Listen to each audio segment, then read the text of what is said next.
I had one young pretty girl, very pretty girl, who had just poo-pooed all over her legs. The friends had called and then left her at the scene. Oh no! Yeah, it just called for the ambulance. So bad! And then She already pooped before coming She had in already on pooped. herself. but then they left her leh. Was it very smelly? That's why Relieved the friends herself. left her.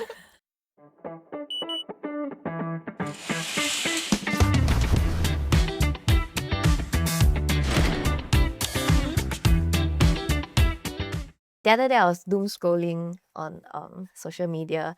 Then I saw this influencer complaining about her love bracelet. She lost a screw to her love bracelet and she was supposed to go in for a scheduled procedure. Oh. Then cannot need to take out. So And at night she went around She used asking, the coin. No, and no, then she went around asking like her friends if they have the screw.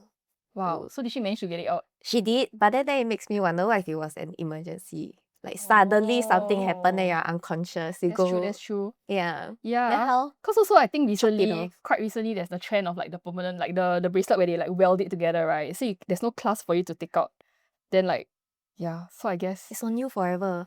You have to cut it off. At least that one is not that expensive. Yeah, it's true But lah. the love bracelet, can you imagine yes. Especially the Yeah. one that is like diamond crusted, right? Yeah, oh my Okay. god. So maybe what will emergency staff do in this case? So now we have our colleagues from the emergency department. We have Kelvin, Yeah, assistant nurse clinician, and Shan, associate consultant, with us. Okay, for such a scenario, we of course will always ask seek permission first. But if it's a Like the patient is like passed out. very emergency situation, then we have no choice. We will also cut the device, or the bracelet or anything. So you have like a toolbox that you keep, and then like we inside have got all up- the we have pliers up and to the... we have up to a certain tools per se. But so for example, if there is a ring or anything that really cannot remove by all our equipment means, right, then we also do activate SCDF to come and remove the fire. I think the fire department. Oh They will come and, wow. yeah, So they come remove with like the- the ring cutter and everything. yeah, they have some gadget that is way more robust because they suppose, their nature of the work to help. Do you know what's the most expensive piece of accessory you destroyed? Or clothing, because sometimes you have to cut up, right? The clothing. Yes, we normally don't estimate because we. In emergency situation, you're like, Do you so- put them in a ziplock bag and return them after that? Yes, we were. Oh, really? We will always put all the belonging into a collection of property, then all place inside. Then after that, when they wake Wait, up, even if the stuff is cut up, like for example, yes. like the shirt. So the patient, when they discharge, then they'll get that bag, then they unbox, then they like, Then the ah down there, oh, 我的玉. here's my expensive t-shirt from a famous brand that got cut up. Yeah, only if the patient or says that can throw away, then we will throw. If not, everything will be see. kept and returned to them. I see. Yeah. Then what about like, for example, if there's any other things that the patient has on, like for example, like other jewellery, piercings, or like contact lens, this kind of thing. Will you help to remove if it's needed? If it doesn't affect our work and the nature of their emergency, actually we don't. Or you So- just leave it in? We leave it in. If they're contact lenses that we have come to now know that they are contact lenses, we may inform the inpatient team because they usually be admitted, then they Yeah. can take it out. But we do remove in emergency if there's a related eye injury, and then we should remove the contact lens. Yeah, and then we probably would do that. What if it's a tampon, like it's inside, and then like visually you don't know that it's inside. And Okay, if we don't know, we won't go around to fish around. Oh yeah, okay, I guess so. Then how? But because they say like for example like tampon, you cannot leave it in for too long, right? What if the patient is in a coma? Oh, Maybe not coma lah, or maybe just like fainted, unconscious for the amount of time, and then Like Like this 2 one, days. this one because the part of the nursing process, right? Is, let's say the patient is unconscious, during the admission or whichever, the ward nurse or per se, they will do cleaning, like sponging all this. Then I then they will see. be able to Then they review. check lah. Tell, Yeah, is and it? also. They will also, like for patient is unconscious, they also check the back of the patient, make sure there is no pressure wound. Pressure wound can deteriorate, so they will have a look through. So such things will be able to observe lah. I Fish see. around. Yeah, correct. But not yeah. Maybe Further- don't yeah, use that yeah, phrasing. Further down lah. Further down. Yeah. But it's a later on thing lah. So Correct, not correct. usually But at the not- ED yeah, itself correct. lah. Not throughout the whole duration of the unconsciousness lah. That means go to the ward or high dependency ward or ICU. yeah, from there on they will do a Yeah, we're more thorough for sure. more thorough check. I Then see. it So will, usually at the ED, because it's very like a uh, not say touch and go, but acute more lah. like immediate, Yeah, right? Because it's a real urgency situation. Then you're just like whatever, and then is it? What more matters that? most Yeah. is stabilize the patient. I Yeah. see. Yeah. Okay, so actually why we have you guys on today is because the ED department has moved to a new building. So I just wanted to ask whether do you all remember your first day when you joined the emergency department? Any Personally, I memorable? think when I joined, I was very junior. It's almost 10 years ago, and it was very chaotic, but I enjoyed it so much because there's actually organized chaos. Yes, so I really enjoyed it, and there's a very good sense of camaraderie among doctors and nurses. So I really enjoyed my first day at ED. Do you remember yours? For me, it was probably about 8 years ago. Same, it's very chaotic, but you feel you feel achieve like some sort of achievement when the shift is very hectic, and then you sort of survive the kind of chaotic. Yeah. And the patients survive. Yeah, correct. The kind of feeling. Why when she say chaotic, she was so happy? Yeah, like chaos. It's like Adrenaline, isn't it like everyday adrenaline Correct, rush? Isn't it a correct. bit much? um No, Like but they're every day. But they're different acuity. So sometimes, so that's why it's a shift work and you rotate. So sometimes we do, I think same as Kelvin. Sometimes we're appointed to go into resus. So that's where the sickest ones go. Critical care where you're not dead or dying yet. Potentially you may. Oh, And then there's the potentially. P3. Yeah, P3 is like maybe a small Confirm fracture. won't. Yeah, or your stuck bracelet, that kind. So then we go to P3. So every day is different. So actually it keeps it fun also. I see. So do you have some memorable incidents you'd In like the to ED. share? Yeah. in the ED. Or maybe like Like most very traumatic, or like yeah. maybe just so ridiculous, so funny that you didn't realize that like I think I mean Yeah. for myself is I think probably about 2 to 3 years in the department.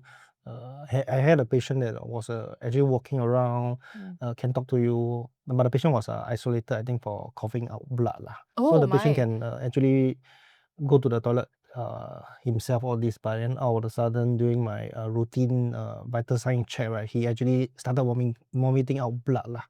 So it's like so much that the seeing is clotted with blood, Like because blood Oh my god. projectile blood, because it clots very fast. So actually that point of time is more of quickly bring the patient back to the bed. Yeah, lucky the point of time there was a cleaner nearby that helped me lah, to assist the patient back to the bed. Then we transfer the patient to resuscitation area. Did he make it? No. Oh. Yeah, that's the. Wow. But then it's sort of the doctors based on his medical record lah. It's like not a uncertain kind of It's expected. expected kind of Oh. non-coroner case. But it came as a shock lah because he was still walking around. Correct. Looks well, then suddenly just Wow. Yeah. Oh, that is very But I guess this type of sudden deaths is also quite commonly seen, right, in the ED.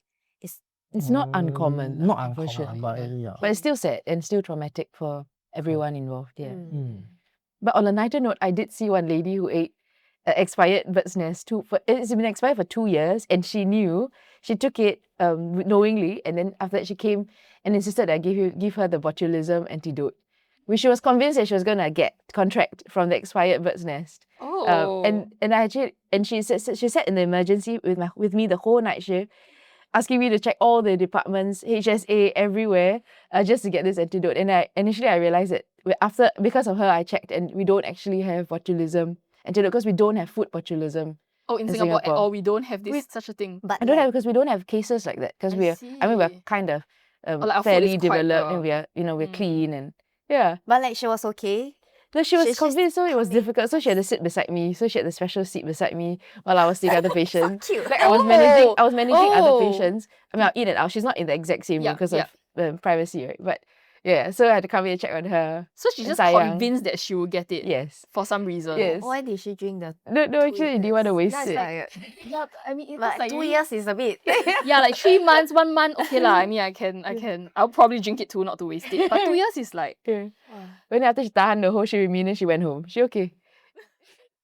I remember you were sharing about these 2 guys fighting. Oh, in the okay. ED? Actually, that one my colleague's case, but she was sharing with me that these two guys were involved in a fight, and there was a knife involved and stabbing, and so one of them got stabbed, and his bowel loop actually came out. So he was holding his bowel loop, and as both of them were wheeled in one after the other, they were continuing to shout at each other. I think this was in the old critical care, and he was still holding his bowel loop, and yeah. So they're both lying on the stretcher, and then one of them is like, and then they're like, Yes, they're still like hurling vulgarities, and yes. But okay lah, with his like organs out, he still managed to hurt the other.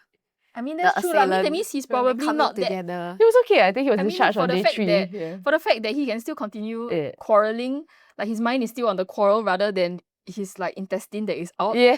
Oh my god. Yeah. Wow. So, do y'all come across like drunk patients quite a lot? Actually, pre-COVID, there's more lah. Pre-COVID. Oh no, you know why? was- Because after COVID yeah, now. pre-COVID cannot. more. 10:30 p.m. But then, I mean, you can see all kind of it's like some people drunk, they will have passing out motion, pass urine, or some people it's just a sleep throughout. So there can be a peaceful drunkard and Oh, a right. violent Why drunkard. would a peaceful drunkard come to ED? A lot of time when we check with the SCDF, our When they send a yeah, patient they send the in. patient was someone caught. So Oh, I when see. they arrive Samaritans. at the destination, nobody around, only the drunkard. Oh, like they call, but then they never wait to like Correct. see this So poor yeah, so person they to will the just ambulance. they'll just pick up and then come to us. I see. Yeah. Then what about like the very aggro type, are they very common in the Oh ED? yeah, gosh, yes. Common, yeah. Yeah, shouting. Yeah. Climbing out of the trolley. Climbing out of the Where trolley. you want go? I'll go home. Yeah. Anyway, just out. Oh, then how do you Completely. deal with them? I make sure that they're safe. Okay. They are not there's no head injury, the sugars are okay, the blood pressure is okay, and they're not gonna hurt themselves. Mm. And then I just let them be, let them cool down, and I come there and check on them, make sure that I'm watching them from distance. Or then Afterwards, just let okay. them settle down themselves. Yeah, because they're just not themselves. Alcohol, actually, if people say death is the equalizer, alcohol is the real equalizer. Everyone, no matter how prim and proper, how pretty, when you're really drunk and intoxicated, it's Everything awful. just- Yes. Like this, I had one young pretty girl, very pretty girl, who had just poo-pooed all over her legs. It was really awful. I felt so bad. We all felt so bad for Like her. she came in via ambulance or she came in... ambulance, Oh, because ambulance. the friends had called and then left her at the scene. Oh no! Yeah, just called for the ambulance. So bad! And then She she already even... pooped before coming She had in already on pooped. herself. So, but then It's they really left awful. her leh. Those I friends hope- like very, I you hope know, she's not friends with her. 不讲义气, you know, like at least wait and maybe don't need to come together, but then like at least wait and like, you know. Yeah. Oh no, but she Yeah. was actually okay. She's it's just okay. that she Was it very smelly? That's why relieved the friends herself. left her. she just relieved herself all over herself. Yes, she really did. It Oh was quite, yeah. no. So when she came in, she was like passed out. She was passed out. Yeah, she was really, really intoxicated. Yeah. Oh man. So do you have to wash her up? She refused to let us wash her though. Yeah, For and then for such patient, not wash, but we will wipe down. We will at least wipe down because they may require scan or X-ray. Or just They to make may- sure they just- like never yeah, break any at least a bones. bare minimum kind of thing. So later on, if they have X-ray or whichever, the other department, the radio side, right, will not dirty the whole place lah. Oh right, Yeah, right. so, yeah. Okay. Just basic Basic clean them clean up up lah. and the soil clothes, all this we will keep and then as a property and return to them when they wake up. So when they wake up, then they go home unboxing, then they get their soil.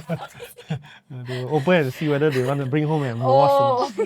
No, then in that case, right? So that means because obviously say if they really like soiled themselves, then their clothes are removed, right? Then what do they wear? Like they all have like a closet, Patient then gown. you know. We have We have disposable. a disposable, sort of like a recycled, quite tough material lah. Like Like our, an open gown kind of. No, think not it's like, recycled. our but not like a like bathrobe lah, right? our scrub, but it's a recycled material. Yeah, so it's just a Oh. top and a pants. Mm. And they can go home and they don't have to return it. You can actually tear it. You can keep it as a dispose- souvenir, or as you a could- you memory could- of your time. Maybe don't get so drunk in the Memento, future. yes. Possibly. So then what about like those very aggressive patients? We always try verbal de-escalation first. So we always try to talk them down in that world that they are at that time, we will Mm. try to use their logic against them. Play scissors, paper, Oh. stone with them. Sometimes, or either they're saying they don't go out, then we ask them why. We try to, yeah. But if his patient is unsafe and really Yeah. may hurt he or himself or the staff, right, then we also have this thing called code grey. So we activate for physical restraint. Also they will actually, as in other staff security will come and Yeah. help Yeah, to they will come and restrain the- assist to restrain. Then certain time there may be a need for rapid tranquilizer. That means using Oh, you correct. They're using a Chemical, medication. a drug lah, yeah. If the Oh, patient wow. so is It's it the really is it the over. shoot one or is it the Yeah. like closer range one? Shoot in the bum. Then they kind of blow that one, you know. Or is it the close range one must like manually? must close range of So yeah. got blow Yeah, that, got blow that. yeah. Oh no, Yeah, got really blow was that, that, blow that. Yeah. So cool. So you have this on How- standby in the. We do have it, it's just one of our medications. One of the medication. But we try not to use it. Sometimes because they require a brain scan, but because Oh, brain but they're scan too- correct, they need to don't move, but it's not possible Oh. at that stage. I see. Yeah, so Wow. yeah. Oh, very interesting. Not expecting this. It's like what the the movie, the The Ace movie. Ventura, then they go and shoot the blow dart. Are there any other interesting stories? I mean, I had one young guy was on a Tinder date, but he was dropped off by his Tinder date at the triage door. This is in our old building. And the Tinder date left and he was quite unhappy, So apparently. The guy was just lying there. No, I mean, That's it. I think she probably just like parked the car and then asked the nurses Grabbed to him try out. to get a trolley. And he had passed out after one cup of sake, like very early into their Tinder date. And yes, I don't think he heard from her ever again. Oh, she just dropped him off and left him there Yes. alone. Yes, because he was completely passed out. Completely passed Yeah. out. Wow. From one Cup of sake, cup yes. of sake. But I mean, okay, I don't know. I guess, wow. I don't know what to think of it. But like quite funny lah. I guess the fact for the nurses, the triage nurses who saw everything. Yeah. Then this guy, because in my mind, right, how I'm picturing is right, like the car, and then she opened the door and she pushed him Push him out, out. and then she closed the door and then she drive off. No lah, so actually she was quite nice enough to actually at least No, get a actually, trolley Then or she go back wheelchair block for and him. delete. No, maybe after this she got stuck already. She go back, she delete the app totally. Yeah. She's like, I'm never doing this again. But he was okay lah, right? He was was okay. just totally just passed out. Yeah. I see. On the topic of dating apps, our colleague have a few very It's exciting question. exciting questions that they would like to ask. So, how often do you see sex-related injury in the ED? Not very often. Okay, for myself, maybe once or twice a year. Really not very once or often. twice a year. For that's- myself, yeah, really not. Like I'm a not- Yeah, but you see, like for example, for you, like Mm. doctor, so 1 to 2 times, then you times all the doctors No. that we have in the Oh. department, maybe. Then actually maybe But like how serious? Is it like a serious like a broken penis or like a So I had one broken penis before. Only one. why in air quotes was it Because- not broken? or is it Because- fractured? Because it's not actually a bone. So right. it's like not like the connective tissue, it's like a soft tissue. But it was broken in that sense. Like it was misshapen, it was very painful and required surgery immediately. Did Yeah. the, Yeah, I need surgery. did the partner come in with him? Yes, I think the girlfriend did. okay. Yes. But they were very Oh. sheepish because Oh, so in this How kind do of they tell the triage yeah, nurse? in this kind of situations, because like you have to tell the triage so that they know how bad it is also, right? sometimes they will say either very painful down there, or they just say there's blood in my urine. Oh. So they won't. Yeah, They- something they really won't give related. Yeah. The true history the trash. They won't area give true history. most of the time. Too paiseh. Yeah. I think Kelvin saw some interesting foreign Yeah, I bodies. mean, I see. what my experience was men in about 50 plus years old came and then say that unable to pass motion, then very painful at the anus. So the triage nurse will be unable to pass motion and pain in the anus lah. Okay. So later on down the line when the doctor speak with the doctor all this, then actually there's foreign the patient pays foreign object into the anus. So after when they did the X-ray, they actually can see a bottle shape of that in the X-ray kind of. Is it a 1 picture. liter or And the 500? whole bottle was in Yeah, lah. the whole bottle was in. So I guess unable to remove lah. That's why I need to come hospital for assistance. How big was the bottle? Can't really. I guess it's probably those 500 ml, 500 Cannot be ml. 1 liter bottle, No, right? cannot be 1.5. But how to take out? Just Yeah. pull it back out. Cannot. This one need to go for scope.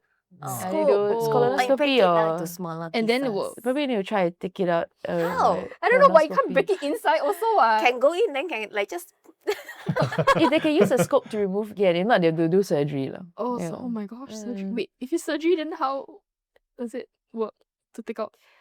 Oh yeah. So far, I must say that the ones I've seen have been successful just using a scope. Oh, okay, Yeah. okay. Oh. Oh, wow. Do you have any like freak accidents? Any funny freak accidents that you all have seen? Funny freak accident. Yeah, funny freak accidents. So like for example, my friend, she fractured her toe Oh. because she dropped the water bottle. Okay, maybe not her brother dropped the water bottle on her toe. The double wall metal insulated Oh, bottle gosh. full of water Oh, and it fell on her toe man. and then she fractured her toe. Yeah. And then Oh, her sure. friend also fractured her toe because when opened the freezer, you know, like those top freezer, right? And then some pack of frozen food fell and then also hit the toe and then the toe fractured. I must say that I have seen a few, myself and my colleagues included, their experiences bouldering. Oh, bouldering. Oh, this- Yeah, and I Yeah, because it's found- like a new in thing, right? They say Yeah. like when you're 30s, you either do marathon, high rocks, bouldering. Yeah.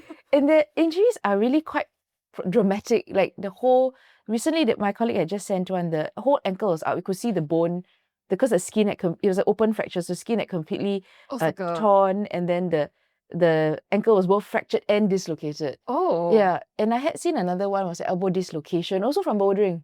So yes, that one quite common now. Because Yeah, they you just just- jump down, right? I tried before, then I'll climb tried back before. down.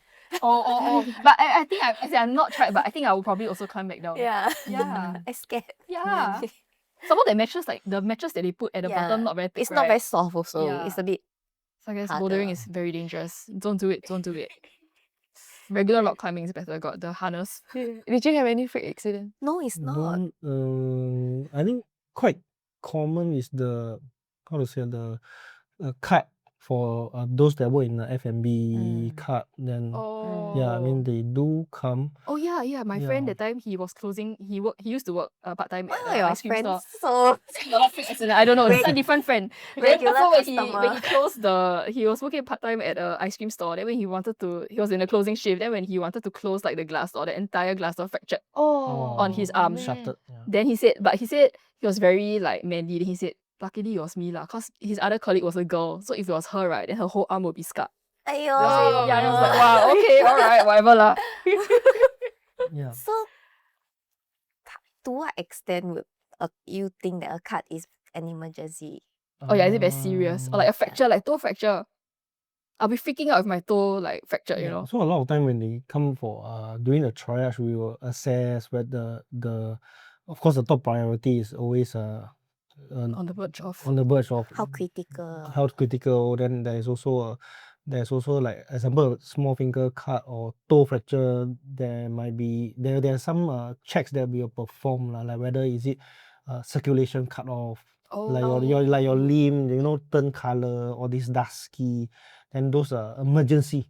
But then yeah, if it's a cut or small fracture, but there is you know the circulation is still there, your parameter, your vital sign, your blood pressure, all this still within the normal range, then probably you need treatment, just that not emergency, not immediate. So you may probably have to wait, depend on the crowd of the day. Yep, You know, yep. the day if too many patients were to come, right, then you may wait for very long, then you feel that why you come to emergency in the first place. So like if for example, like if my cut or my fracture is like not gonna cause me to lose that finger or toe or whatever lah, then it's probably like you still need to see a doctor. yeah, but yeah, I'm not gonna like Or not going to actively, continue bleed out. and potentially, you know. Yeah.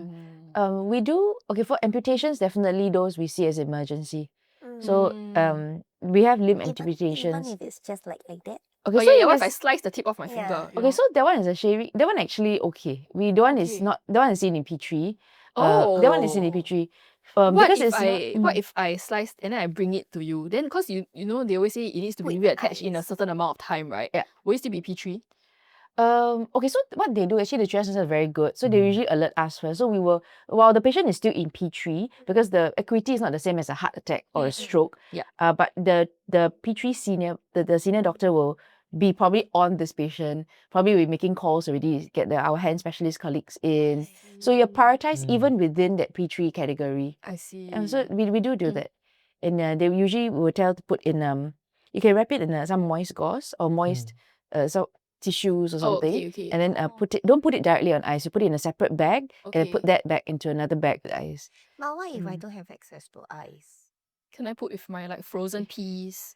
I think you can, but you just Frozen don't put fish? it directly. I mean not frozen directly lah, fish. but it's okay. Frozen Anything fish. cold. Yeah, so moist and cold. How long can I keep that severed part Actually, for? not very long, you know. You would think Oh. most of the time, at least the ones I've seen, my hand colleagues don't really reattach. But they may do a flap.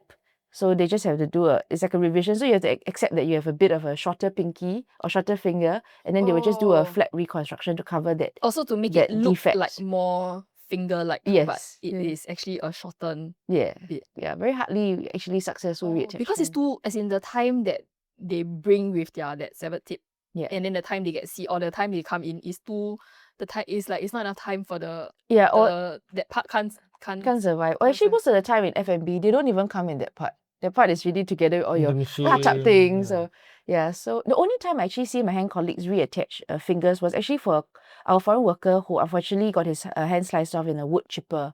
And he was really young. I think he was only early 20s, and he was going to get married.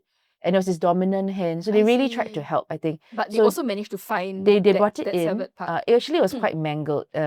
I don't know about the viability, but they still tried their best. So they did try to reattach for that gentleman. Actually, that's the only case I've seen that they actually actively reattach severed digits. If you cannot reattach it, how do you discard the? Oh yeah, when is it tossed in the biohazard bin? So Packaged far, in I've not the come across, but then what I understand is if the patient, example, go for a scope or anything, if they found anything, normally they will put like in a they take specimen out bottle specimen and then bottle. check with the patient whether do you want it. That kind of what I heard lah. So you can bring home as a souvenir. The little finger.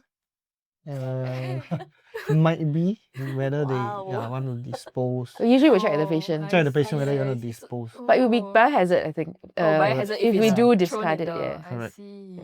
Okay. Interesting. Then are there any cases where like patients have come in and then you guys actually think like, wow, how is this patient still alive? Oh yeah. Yeah. Yeah, we do. I think but for myself, I think more medical cases. I think end-stage cancers. And they are real fighters out there, and they have been managing. Some even live on their own for like a very no long time. caregiver. And they only come in really at the end, and they've been managing well. And I must say that we have many patients who have very good. They enjoy a lot of community services now, so I think that's why people check in on them. Oh, I see. Okay. Yeah, So they're not like exactly left alone Yeah. also lah. Yeah, we do definitely have some like that. I think just record lah. I think previously in our OED that there was an elderly that stays alone that always come in. The saturation is very bad on like 80 plus. Oxygen levels. Correct. Yeah. So when we treat him to, I think he himself knows where. He's of course not to the medical condition where he can discharge. I think he will always sign the against advice because he has I think many birds at home to feed. Yeah. But I didn't see him in quite some time already. So I'm also not sure. Yeah. So there are also elderly that really come in for some medical top up and then they will just go back. Like a MedLife pack. And then I think you also shared with us the other time is that actually now you also see a lot more patients with like more mental health issues that are coming in to the ED as well. Yeah. We do see many overdoses or mental health crises. So many of them are depressed or a lot of anxiety, and then they need some. But they do come and seek help. Some of them proactively without actually attempting anything. But we also see many with, fortunately for them, failed attempts. I see. Yeah, and so we hope to intervene at that time lah. Yeah. You also mentioned so they overdose on overdose like pills. Painkillers. Yeah, painkillers. I mean, the commonest that we can usually get is the paracetamols. So we have a lot of that. Unfortunately, they're also already on their own psychiatric drugs, and they also take some of those. So we do see a fair bit. Then in this kind of cases, because like I mean last time when we watch TV and everything or movies, then they always say, oh, you gotta get them to the hospital to get their stomach pumped. Yeah. Right? So is that how you guys How they like pump help the them from Okay. coming back So, from the overdose? Actually, this pumping of the stomach is no longer done. It's really not routine anymore. Oh. It's really very resource intensive. So I think there definitely needs to be one dedicated nurse. And then manpower is always very short nowadays. So resource intensive, obviously that is not the only reason, or that's not the main reason. Patients also who need their stomachs pumped, where we put in a very large tube through the nose into their through the stomachs. nose. Why is it not through the mouth? Because it's easier through the nose, because the mouth is the better with the tongue and the teeth. It's just a lot smoother via the nose. Very large ball, and then run in fluids, and then they aspirate all of that out. And therefore, they also generally need to be intubated. So we have to put in a tube, breathing tube via their mouth to help them breathe so as to protect the lungs from this effluent or this aspirate getting into the lungs and causing another problem, which is pneumonia. So by and large, we generally don't, unless it's a very lethal ingestion. They've taken a potentially lethal amount, and there's no antidote that's available, or there's no antidote that we can even give, and the alternative is death. Then yes, so it's like a last last resort. So it's no longer routine, and we do have antidotes for paracetamol poisoning. Yes, the most number of paracetamol pills I have seen is a girl who took 200 tablets, but she survived and she was discharged on day 7. How did she even buy 200? Yeah. I don't know. You really actually when you go to the pharmacy, do they clock you for how I many don't know, but boxes you buy? buying 200 is a bit sus, right? It's just that 10 then boxes, but I mean, you can probably just split it up and buy it different. Yeah, but I mean, do pharmacies actually like, oh, like this person I bought think 10? because never the been checked. paracetamol you can buy over the counter, and then it's not They don't track you, right? They don't yeah, track, but then I mean, like the cashier, like I don't know, if I see someone 10 boxes, I don't know, unless she bought a variety. Well, how does she solo 200? With a lot of determination. Try pill like that. Yeah. Actually, they tend to. That one is so small. No, I still do one by one. The good thing is that she survived. So she did well. She came in and she got an antidote in time, is it? That's why. Not every overdose is related to a mental health issue as well, right? So we have a few just purely because there's been so much discomfort, they're in a lot of pain, or they've been having this fever that just won't go down. So they just keep popping 2 tablets every 2 hours, and then lo and behold, they finish a box, and then they will come in because then they'll be like, oh no, I finished a box. Then did I overdose? Suddenly they come in. Yeah, some of them do that. I see. Or they came in for that very problem, and then they'll say, by the way, I finished 2 boxes in like 3 days or 2 days. Oh, and then you're like, oh no, it's time to get an antidote in you. Yeah, is that it? Oh. There also I mean, I won't about probably 40 to 50 years old patient that mistook water bottle as a bleach, solution in the dark. Then they would normally come in the night, and then of course it's like fear also, right? Then they will tell you actually they ingested bleach or the kind of thing. Then we also see such cases lah. Now more uncommon. If really accidentally and then it's just one gulp, is it okay? Do they have to come in? If it's just they still have to come in. Yeah, yes. more of what are the symptoms they experience. But bleach, all this, you should still come in. We need to assess that, make sure that the airway is not affected, there's not swelling that will cause breathing problems down the line, or any swallowing problems, any corrosive effects on your gullet, your stomach. So you should come in. Some things like bleach, one small cupful is okay, but there are some but we don't really see. I saw one young girl that came from Batam because she had accidentally swallowed paraquat, which is extremely toxic, and she had only drank one sip or something. Eventually, she died. Yeah, paraquat is very, very toxic. But that's like a common. Actually, it's not common here. So it's a type of parasite, a pesticide. Oh, pesticide. And they use it a lot in farming communities. I see. So I think like the container was just looks very. Her brother was doing lab research, and I think was using a lot of this paraquat stuff, and she didn't know, so she was just playing around. And then she eventually died. So I guess if you really ingested anything you shouldn't, she'll still come and get checked. Just to make sure that you're like everything is okay. I was wondering, like when you watch TV, and then especially in Korean dramas, because I think over there, a lot of people like go to the ED for also more minor ailments also, right? And then sometimes after they wake up, then they were like, what am I doing here? And then they rip out the IV and then they leave the place. Is it painful? Wouldn't that hurt? Because the IV is in your arm. Because No, they I always don't think like so. No I don't. It would just be very dramatic. Have you It will be blood everywhere. encountered Yeah. patients So- who do that? So many. So Really? many, yeah, So many. in like the resus or maybe not resus, critical care, and then they are like, I don't want to be here anymore, and then they walk off. They do. They Yeah, do. they do. And also, I mean, there are also times where patient is connected to a drip, and then they start to turn around or turn on the bed. Not sure why. Turn a few times. Like they toss and Yeah, turn. then it may cause the thing to dislodge also. Mm. But it's okay. Actually, it's just Not a painful, plastic cannula. Oh, it's not The needle is painful. not there anymore. Oh, right. The needle just right. introduces the plastic tube to inside put the it- vein, Oh. and the needle is discarded. So actually, what's inside is just a small plastic Plastic. cannula. Also, actually not painful lah. Not really, no, I don't But think so. the blood will spurt. Correct. Oh, It blood would will drip. spurt. It would Will drip. drip lah. Yeah, Oh, this is in so- the vein. It's Oh, so not- you're yeah. like not like a psh. No. It's, Oh, okay. Then other than IV, right? So usually IVs in the arm. Are there any other places, for example, like cause I got eczema, so it's very hard so far when I go to get like blood tests or whatever. Usually they can't find my vein. So then I've usually gotten it drawn from my palm instead. Are there any other parts that you can insert the IV in? Actually, many parts. Oh. There's the neck. Oh. Actually, all up and down your arm, you can. On your legs also. Even like shoulder? Shoulder, no, but there is actually quite high up. You can actually put plugs here. Oh.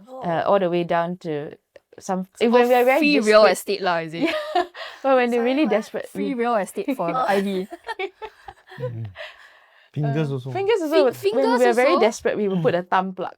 There is a vein. I mean, yeah so lah, there finger is plug, lah, but yeah. like Or the legs. I don't have. But nowadays we have ultrasound, so we use an ultrasound to guide the insertion of the I cannula. So see. success rate is a lot higher. oh wait, so neck also can. Neck also can, but that's really emergency, or the patient needs a special type of medicines that you can't use your small plugs on the arms. Or like the vein here is not it's big too enough. small. or too Yeah, then we will small. insert on the neck or the groin. This one feels like you'll be Yeah, very scary leh. painful. Yeah, But we always give local anesthetic first I see. before we So, go. so I was also when I was doom scrolling, and then I also saw this girl who posted that she got IV through the bone.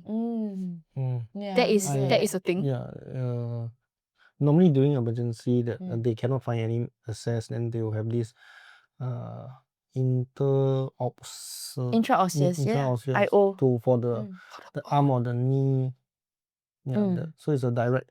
It's sort of like a small drill. Lah.